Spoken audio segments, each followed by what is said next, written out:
Caitlin Clark seems to have re-injured her groin. So as you guys can see here, she is dribbling down, she plants her foot, she passes the ball to Kelsey Mitchell on the back door, and then when she is running back on the other end of the court, it seems like she's grabbing her groin area. She is fighting back tears and she walks straight over to the bench. Now, when she goes over to the bench, she starts crying, and I've honestly never seen Caitlin Clark cry on the court except when she lost the national championship game. But this was honestly, I'm not going to share this whole clip because I don't know how much she wants the video of her basically crying on the court to be circulated around. Why would a coach bench Caitlin Clark after a big play when her rhythm is crucial to the team's success? Dive into the substitutions that baffled the crowd and might have left Clark questioning her future with the team. Caitlin Clark's health? It's officially the elephant in the room. During the Fever's matchup against the Connecticut Sun, Clark's body language screamed that something was wrong. At one point, after an awkward cut on defense, she immediately grabbed at her groin, wincing as if every step felt heavier. And then there's the image stuck in everyone's heads. Clark sitting on the end of the bench, face buried in her hands, clearly emotional, clearly in pain. The kind of moment that says more than words ever could. It was honestly just so heartbreaking to see because in that moment, she just looked so defeated. And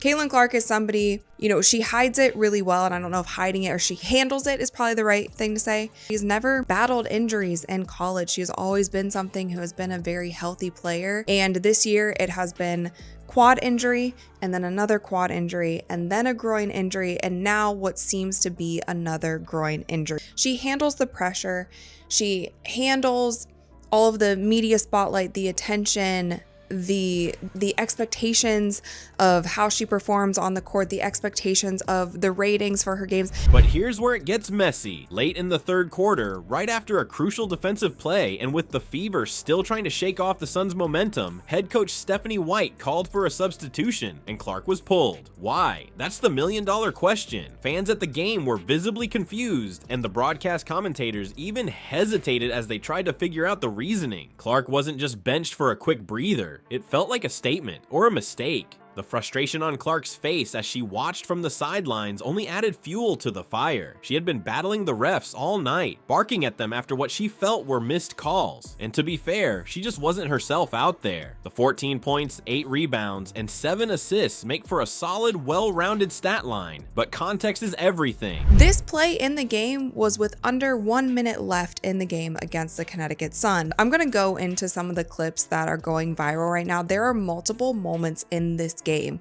that were so egregiously called, or there was no calls by the referees. Now, they were winning by, I believe, 8 points at the time, so I guess the Sun could have came back. But every time the Indiana Fever plays the Connecticut Sun, it is a very, very physical game, and it's getting out of control at this point. Clark shot an abysmal 1 for 7 from 3-point range, and her footwork looks sluggish compared to her usual sharpness. If this isn't about the coaching decision, then what? Are we actually watching her play through a long-term injury? Even the rotations raised eyebrows. Ari McDonald was playing alongside Clark for stretches, a 2-guard lineup that forced Clark into uncomfortable off-ball spots. Sure, it's bold, but is it worth burning Clark out? She has been on minutes restriction for the last few games, and I've always been a bit confused by that because I did not understand why the Fever would bring her back if she was injured at all. Even Caitlin Clark's brother tweeted, "This one is on the refereeing." Like, there are people in Caitlin Clark's family who are starting to call out the referees because of how bad they have been. Now, I feel like Caitlin Clark, she is your star player. She's having an injury that is jumping. It's not one that is just staying in one area. It's jumping from quad to groin and now to another groin. Here's the concern. Clark might be masking a deeper issue, and if this keeps up, the Fever are walking a very dangerous line with their star's health, which leads to what you couldn't predict. Clark's moment of redemption, somehow changing everything in the game's final minutes. Even with everything working against her, an injury, questionable rotations, and visible frustration, Caitlin Clark reminded everyone in the fourth quarter why she's the heartbeat of this Fever squad. With just a few minutes left on the clock and the game still hanging in the balance, Clark flipped a switch. Her movements were sharper, her shot selection more confident, and the energy shifted. The turning point was a mid-range jumper she nailed right as the Sun were trying to extend their lead. It wasn't just the shot though, it was the look on her face after. You could tell she was about to go for broke. She came back, I believe, a little over 2 weeks being out, and I originally thought that they were going to keep her out through All-Star. As heartbreaking as that would be, like, just don't even let her play in the All-Star game. You can't mess around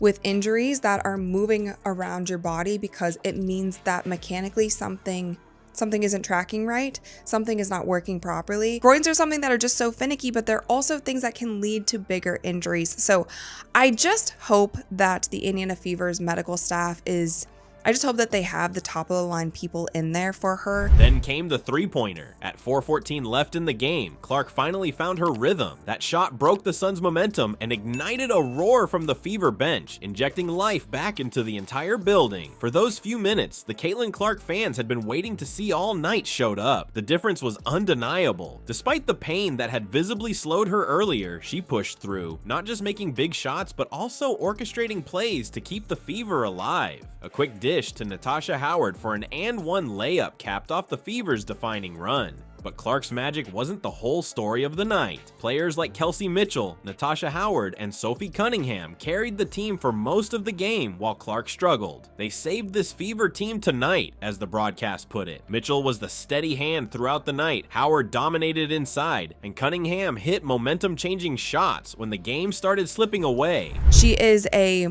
multi-million-dollar, I could even argue a billion-dollar basketball player.